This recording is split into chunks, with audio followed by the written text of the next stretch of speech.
Oceans cover about 3/4 of the Earth. From the surface, they may appear dark, featureless, and empty. But break the surface, and life is all around.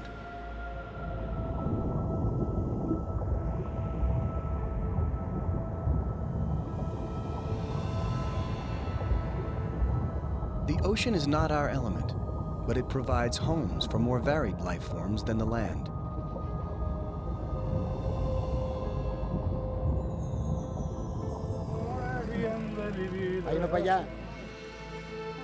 Until this century, we knew of the sea only what we could bring up in nets.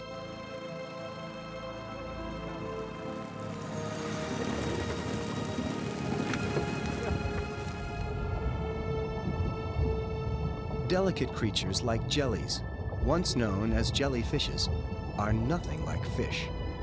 Made almost entirely of water, these creatures would never survive a trip in a net.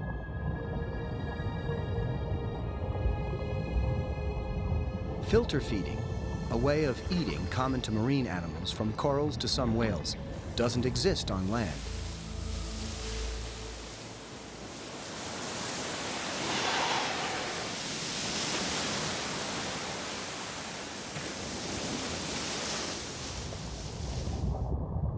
But how do we explore this world, so foreign to our own?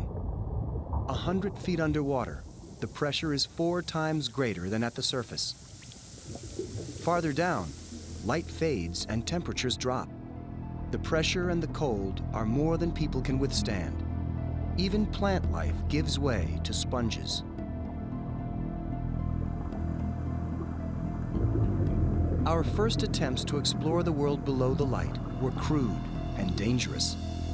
In 1934, zoologist William Beebe and engineer Otis Barton dangled from steel cable 3,028 feet below the surface in this tub called a bathysphere. On a subsequent trip, the bathysphere was sent down empty. A window leaked. At the surface, the explorers were given a demonstration of water pressure at work.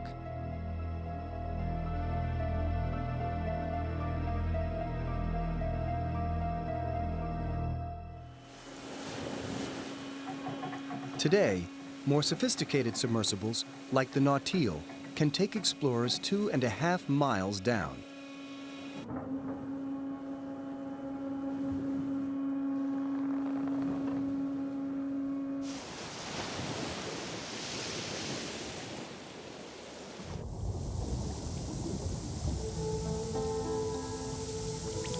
From the windows of these deep-diving machines, scientists see into a world lit up by bioluminescent creatures, glowing with chemically produced lights.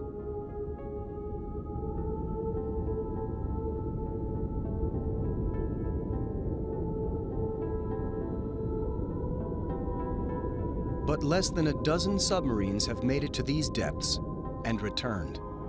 What other secrets are kept in the dark? There are worlds deeper still.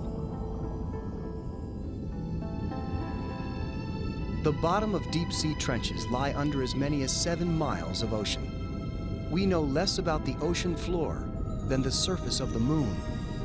97% of the ocean floor remains unexplored. Computers draw tantalizing and accurate maps of places like Perth Canyon, below the Indian Ocean. But we can't get there yet. It's a world apart.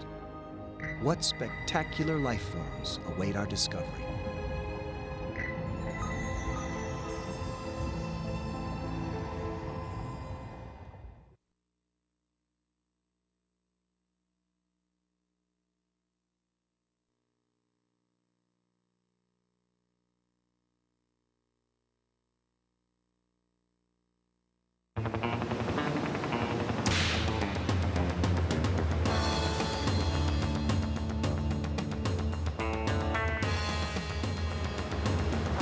My definition of a wave, it's a moving palette of ocean energy that invites us as humans to ride along and participate in that movement, that flow of energy.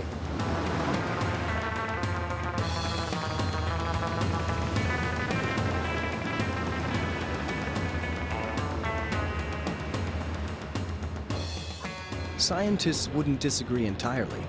Waves are vertical expressions of energy.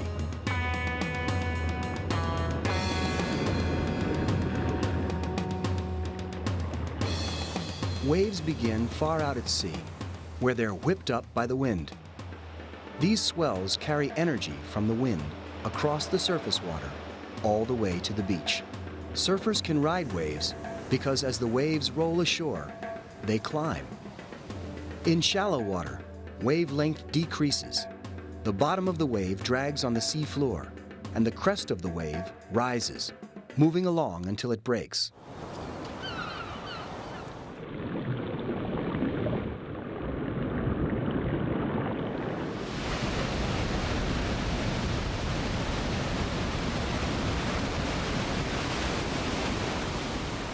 Changes in ocean levels are caused by tides. Tides rise and fall with the gravitational tug of the moon and the sun. The effects of the moon's gravity is the stronger of the two.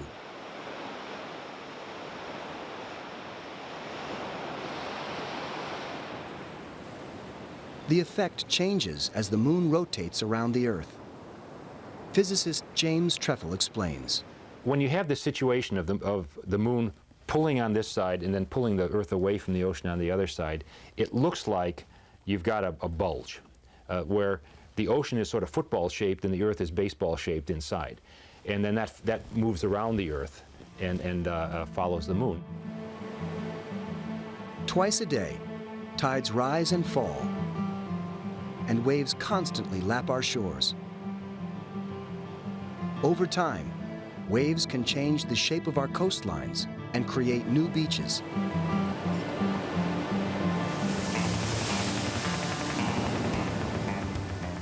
And maybe the surfers have it right after all. Riding a wave it's dancing with the ocean's pulse, with its mystery. It's like playing music with the ocean.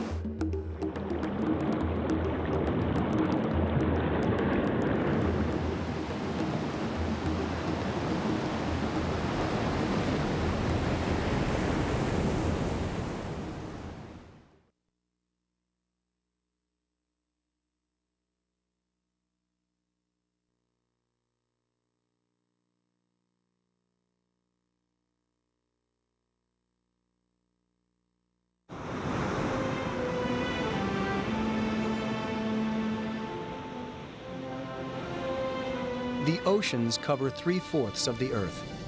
Mix all this water with wind, add gravity from the moon, and spin it with the rotation of the Earth, and you've made a global machine that moves energy around the world. If you look at the Earth sort of large scale, the main thing that's going on the surface is that the heat is coming in. There's more heat at the equator than at the poles. And so the function of the atmosphere in the oceans is to move that heat northward, to kind of even things out. Otherwise, you'd have the ocean boiling at the equator and freezing at the pole. Currents not only help control temperatures on Earth, they circulate nutrients as well. Studying how currents move heat, nutrients, and even plastic ducts is serious work for oceanographers Jim Ingram and Curtis Ebsmeyer. These scientists map surface currents by plotting the path of a lost cargo of rubber ducks. Studying the way the tub toys move and float in a pool helps the oceanographers understand how the ducks made it from the mid-Pacific to the shores of Alaska.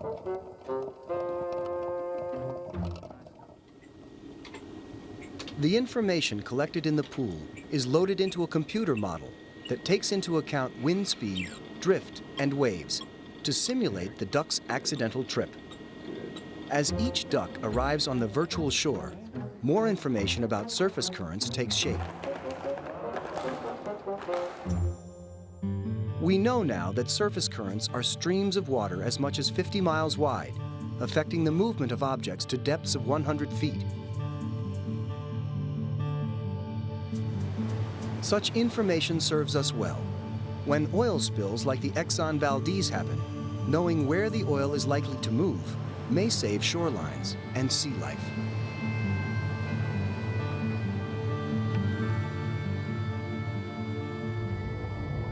There are currents at all levels of the ocean. Deep currents move mysteriously along the sea floor. Mid-depth currents travel in complex patterns about 3,000 feet down. Over 90% of the bottom of the ocean remains unexplored.